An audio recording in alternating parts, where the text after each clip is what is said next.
Good morning, afternoon, and evening, ladies and gentlemen. Welcome to my Week 10 reviews of CFL action. My apologies for it being a little bit on the later side of things. However, it has been worse before. But we have a big week that I'm going to be reviewing here. 5 games.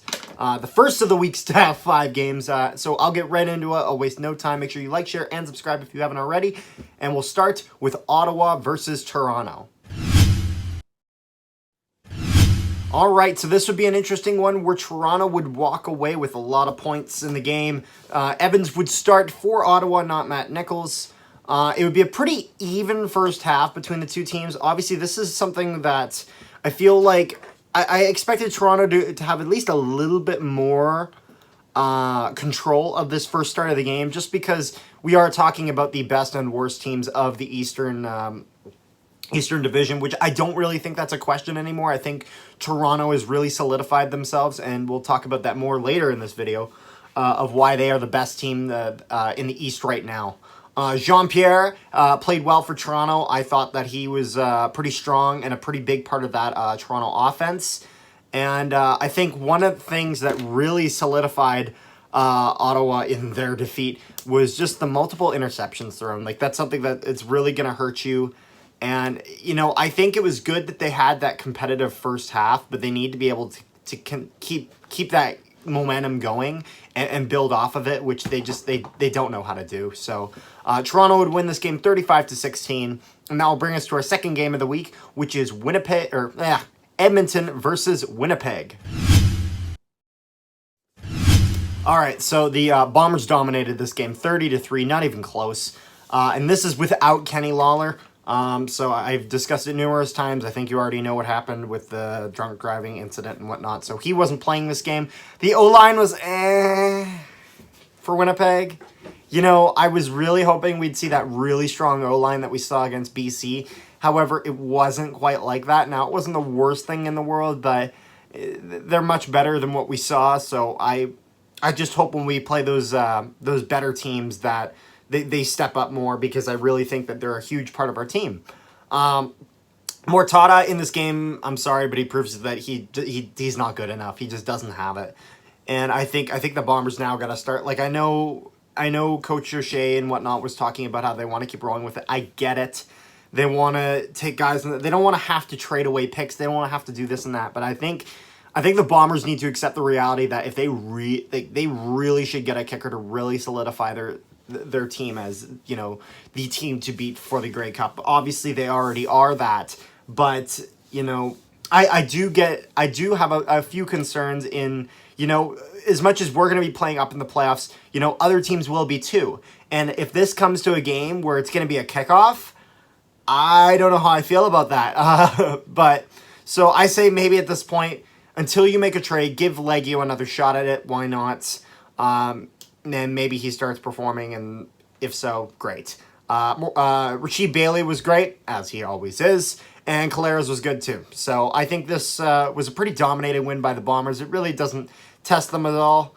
You know, the games against Edmonton don't really test much of anyone. So, yeah, Bombers would win this 30-3, and that'll bring us into our next game, which was Calgary versus Saskatchewan. I gotta say, I wasn't expecting this, and maybe I should have, because they dropped 2 straight to the Bombers, but I really thought that Saskatchewan would have learned their lesson.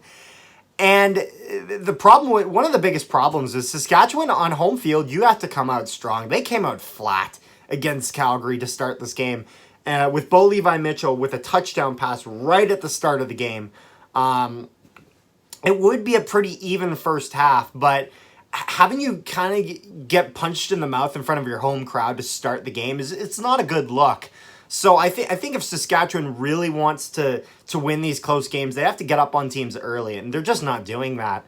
It was good kicking for both teams. It was like I said, a pretty even first half, and it looked like Bo Levi-Mitchell and Fajardo were evenly matched. However, it just looked like Saskatchewan, as much as they had some great opportunities, it didn't look like for any portion of the game that they had really solid control over this Calgary team. Unlike what Winnipeg was able to do to Saskatchewan, where they really contained Saskatchewan and gave them not much to go with. I didn't really see either team really fully take full control of this game, with the exception of Calgary at the start. And this would be a really close game, and Calgary would win by just slightly, just 3 points. Which I'm not surprised it was a close game. I'm just surprised that Saskatchewan didn't win that close game. Calgary would win this 22-19, and that will bring us into our next game, which is Ottawa versus Montreal. All right, and for the first time this season, we have a team playing 2 games in a week. So I expected that Ottawa would be killed. I really expected that. And you know what? They definitely came out flat. They came out very flat. Montreal had an excellent start to this game.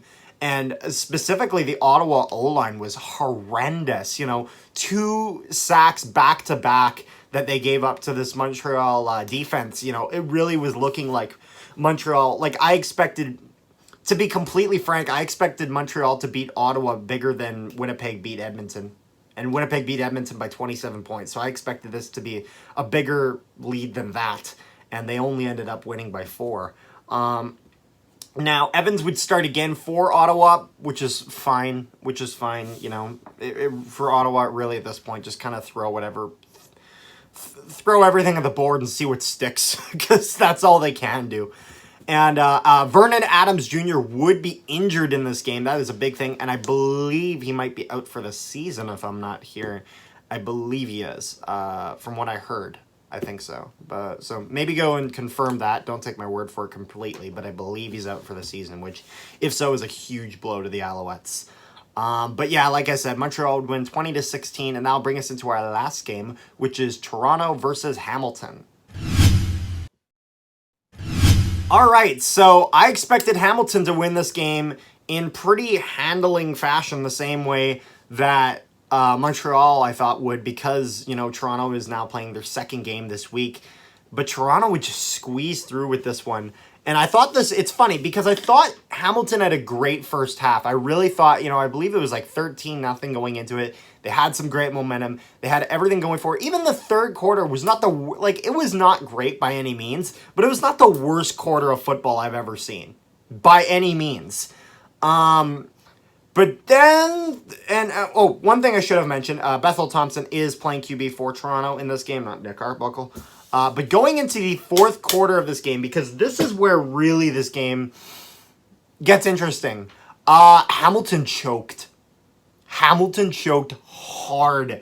They absolutely fell apart in this fourth quarter. With, especially,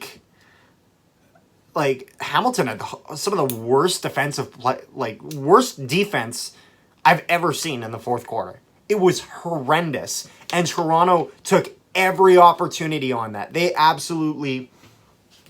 Toronto dominated this fourth quarter, and they took advantage of everything that Hamilton was giving them, and that ended up costing Hamilton the game. Toronto would win by just 1 point, 24-23. Wow. And like I said, I think this really solidifies Toronto as the best team in the East. No question.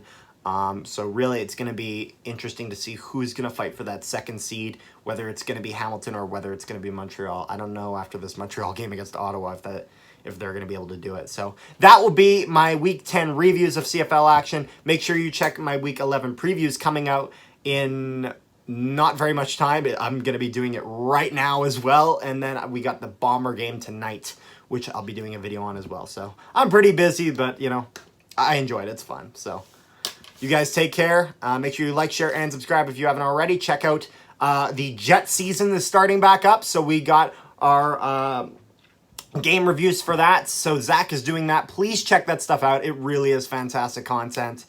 And yeah, I'll see you guys next time.